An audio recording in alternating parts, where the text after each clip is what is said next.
ഉപദേശത്തിലും നമുക്ക് ഉപയോഗിക്കാം. അപ്പോൾ ഇതെല്ലാം പരിശുദ്ധാത്മാവിൻ്റെ വരങ്ങളാണ്.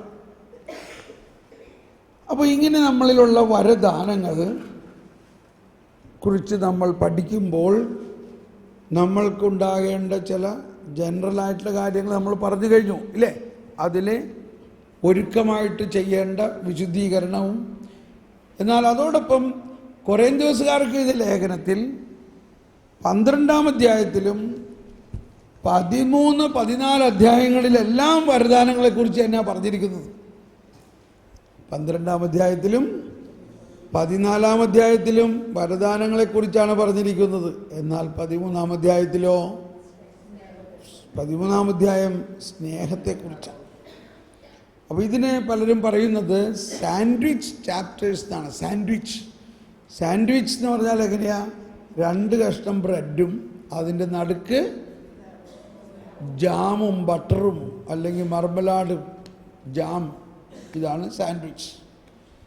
അപ്പോൾ എന്ന പോലെ 12-ാം അധ്യായവും 14-ാം അധ്യായവും 2 പീസ് ബ്രെഡാണെങ്കിൽ അതിൻ്റെ ഇടയ്ക്ക് ചേർത്തിരിക്കുന്ന 13-ാം അധ്യായം എന്താണ്? ജാമാണ്. ജാം, നല്ല മധുരമുള്ള ജാം. ഇത് ചേർത്ത് ഭക്ഷിച്ചാൽ സംഭവം നടക്കുള്ളൂ. മനസ്സിലായോ? വരങ്ങൾ മാത്രം ഉണ്ടായതുകൊണ്ട് സാൻഡ്വിച്ച് ശരിയാവില്ല. സിസ്റ്ററിന് ഇപ്പോൾ നല്ല എളുപ്പം മനസ്സിലായി. നമ്മൾ എല്ലാ ദിവസവും കഴിക്കുന്നതാണ് സാൻഡ്വിച്ച് ഇല്ലേ?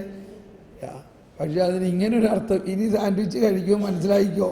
എന്താണ് സാൻഡ്വിച്ചിൻ്റെ അകത്തുള്ള മർമലാഡ്? സ്നേഹമാണ്. ഇത് കരിസ്മാറ്റിക്കുകാരോട് തന്നെ പൗലോസ്ലീഹ പറയണതാണ്. അതാണ് ആ പറയണതിൻ്റെ അർത്ഥം. 12-ാം അധ്യായത്തിൽ വരദാനങ്ങളെക്കുറിച്ചൊക്കെ പറഞ്ഞിട്ട് പറയാണ്, നമുക്ക് ഈ വരദാനങ്ങളെല്ലാം ഉണ്ടായാലും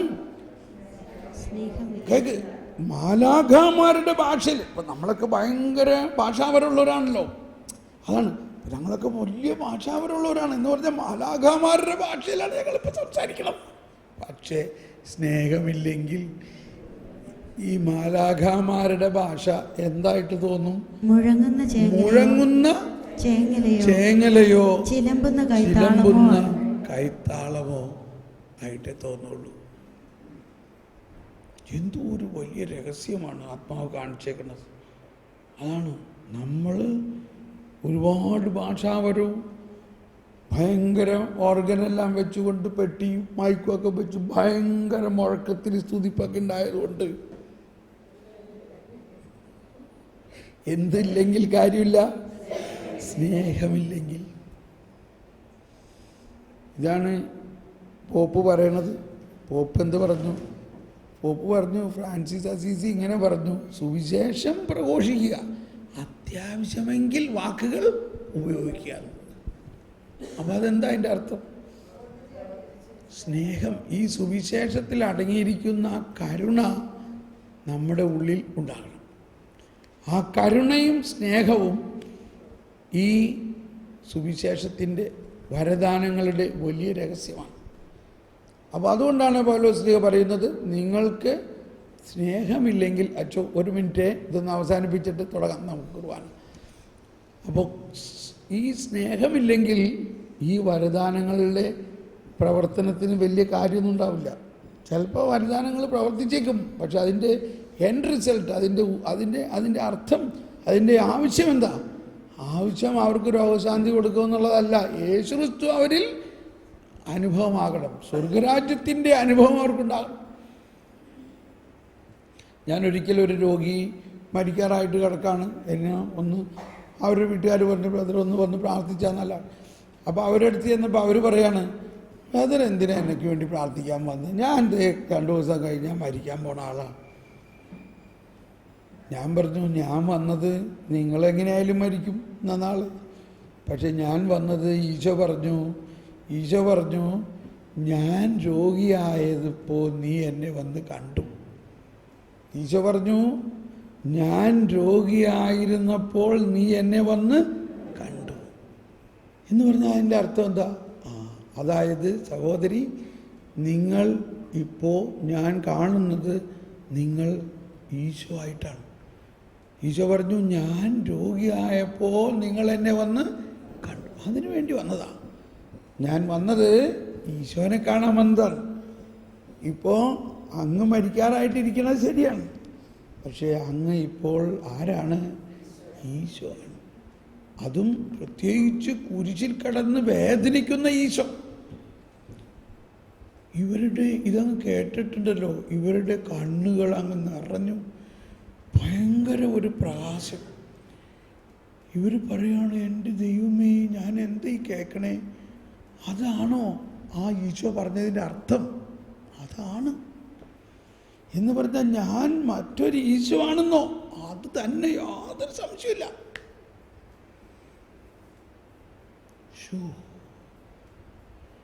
എൻ്റെ കർത്താവേ.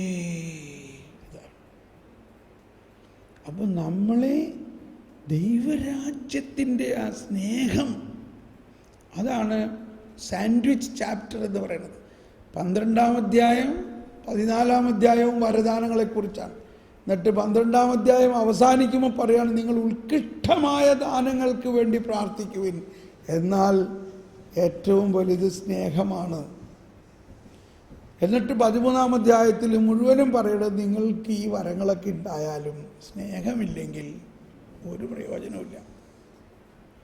നിങ്ങൾക്ക് വലിയ വിശ്വാസമുണ്ടാകാം, മലകളെ മാറ്റാൻ പറ്റിയ വിശ്വാസമുണ്ടായാലും സ്നേഹമില്ലെങ്കിൽ ഒന്നുമല്ല. നിങ്ങൾ ധാരാളം ദാനധർമ്മം കൊടുത്താലും സ്നേഹമില്ലെങ്കിൽ ഒന്നുമല്ല. എന്നിട്ട് അതിന് ശേഷം 16 പോയിന്റുകൾ പറഞ്ഞിട്ടുണ്ട്. അത് പിന്നീട് നിങ്ങളെടുത്ത് വായിച്ച് ശ്രദ്ധിക്കണം.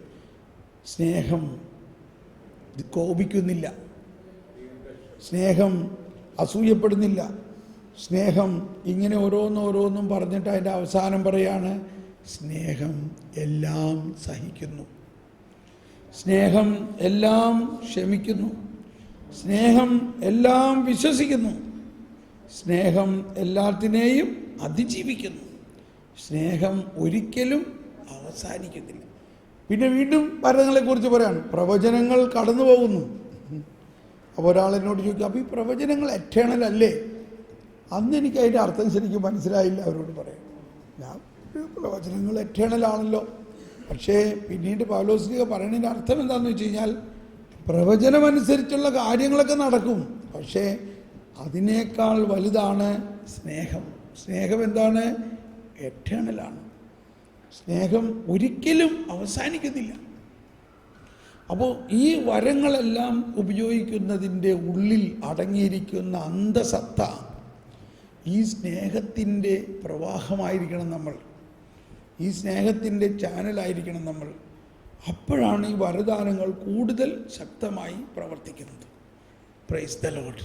നമുക്ക് ഈ ബോധ്യത്തോടു കൂടി ഈ വിശുദ്ധ കുർബാനയിൽ നമ്മളുടെ ആ ഫരിസേയ മനോഭാവങ്ങളെല്ലാം മാറി, ഒരാളെയും വിധിക്കാതെ കരുണയോടെ അവരെ കാണുകയും അതോടൊപ്പം പരിശുദ്ധാത്മാവിൻ്റെ വിധേയപ്പെട്ടുകൊണ്ട് അത്ഭുത രോഗശാന്തികൾ പോലെയുള്ള എല്ലാം ദൈവത്തിൻ്റെ സ്നേഹത്തിൻ്റെ ഭാഷയായിട്ട് നമ്മൾ അതിനുവേണ്ടി ദാഹിച്ച് പ്രാർത്ഥിക്കാം. നമ്മൾ നോയമ്പ് കാലത്തേക്ക് പ്രവേശിച്ചു കഴിഞ്ഞു. നാളെ വിഭൂതി ബുധനാഴ്ചയാണ്. അപ്പോൾ ആ ആശയങ്ങളെല്ലാം